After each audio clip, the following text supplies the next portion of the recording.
అనకాపల్లి జిల్లా పాయకరావుపేట నియోజకవర్గంలో హోంమంత్రి వంగలపూడి అనిత పర్యటించారు. రోడ్డు ప్రమాదాల నివారణపై అవగాహన కల్పించేందుకు ఎస్రాయవరం మండలం అడ్డోడ్ నుంచి నక్కపల్లి వరకు బైక్ ర్యాలీ నిర్వహించారు. ఈ ర్యాలీలో హోంమంత్రి స్వయంగా హెల్మెట్ ధరించి పాల్గొని సురక్షిత రోడ్లు సురక్షిత జీవితం అనే నినాదాన్ని ప్రజల్లోకి తీసుకెళ్లారు. వాహనదారులకు హెల్మెట్ పంపిణీ చేస్తూ ప్రతి ఒక్కరూ ట్రాఫిక్ నిబంధనలు పాటించాలని సూచించారు. ఈ సందర్భంగా మంత్రి అనిత మాట్లాడుతూ ఖరీదైన బైకులు వాడుతున్నప్పటికీ హెల్మెట్ ధరించకపోవడం బాధాకరమన్నారు. ప్రాణం కన్నా ఏది ముఖ్యమేమి కాదని ద్విచక్ర వాహనం నడిపే ప్రతి ఒక్కరూ తప్పనిసరిగా హెల్మెట్ ధరించాలని స్పష్టం చేశారు. పాయకరావుపేటలో గత నెలలో జరిగిన రోడ్డు ప్రమాదాలు తీవ్ర ఆందోళన కలిగించాయని, ఇకపై కఠిన చర్యలు తీసుకుంటామని హెచ్చరించారు. నాయకులైన హెల్మెట్ లేకుండా వస్తే డబుల్ ఫైన్ విధించాలని అధికారులకు ఆదేశించారు. హెల్మెట్ ధరిద్దాం, ప్రాణాలు కాపాడుకుందామంటూ హోంమంత్రి పిలుపునిచ్చారు. ఈ కార్యక్రమంలో జిల్లా పోలీసు అధికారులు, కూటమి నేతలు, కార్యకర్తలు, ద్విచక్ర వాహనదారులు తదితరులు పాల్గొన్నారు.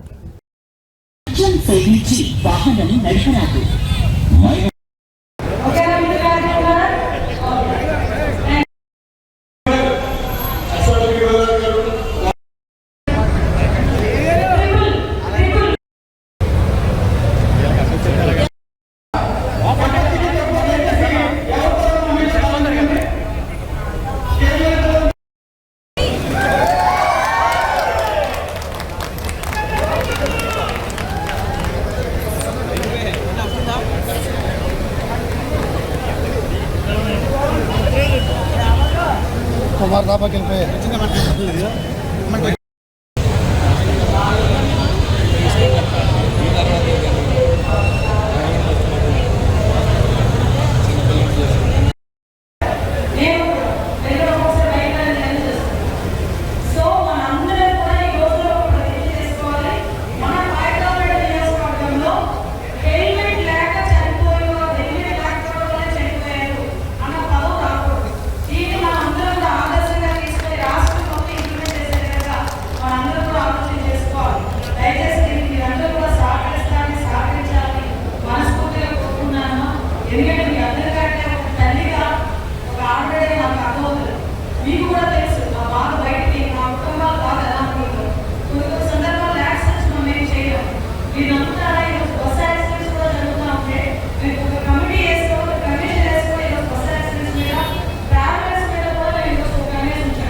ఆధ్వర్యంలో మన ఈ ట్రాఫిక్ అవేర్నెస్ ప్రోగ్రామ్ ఏర్పాటు చేయడం ఎంతో ఆనందదాయకం.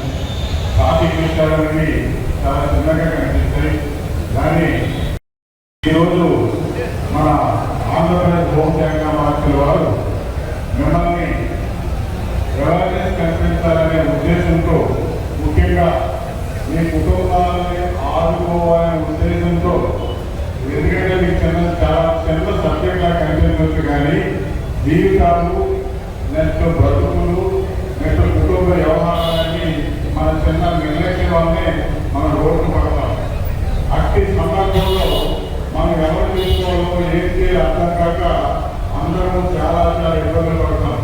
ఉదాహరణకి మీకు పోలీసు వాళ్ళు శత్రువుగా కనిపిస్తారు. ట్రాఫిక్లో చలాన్ చేసేటప్పుడు, హెల్మెట్ లేకుండా సైన్ చేసేటప్పుడు, మీరు సెల్ ఫోన్ డ్రైవింగ్ చేసేటప్పుడు, మీరు తాగి డ్రైవింగ్ చేసేటప్పుడు, మీరు పక్కన స్పీడ్గా వెళ్ళేటప్పుడు, ఇవన్నీ విషయాల్లో మిమ్మల్ని కంట్రోల్ చేయడానికి పోలీస్ డిపార్ట్మెంట్, ట్రాన్స్పోర్ట్ డిపార్ట్మెంట్ ఉంది.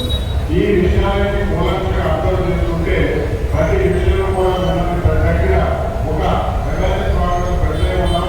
మన జిల్లా ఎస్పీ గారు, పోలీసుల ఆధ్వర్యంలో మనం చాలా ట్రాఫిక్ అవేర్నెస్ ప్రోగ్రామ్ పెడతాం. ఎందుకంటే ఈ ట్రాఫిక్ వల్ల ముఖ్యంగా రోడ్డు ప్రమాదాలు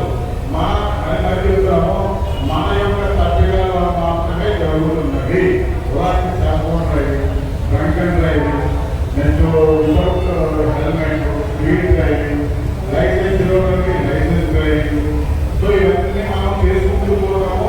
తీరా రోడ్డు పెడితే అధిక నాణ్యాన్ని బాధపడతాం.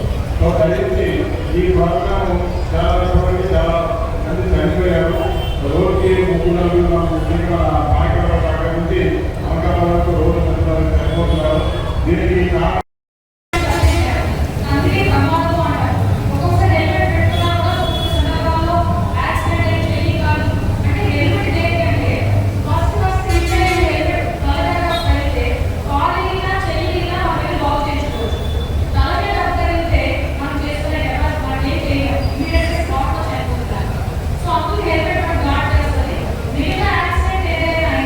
అరే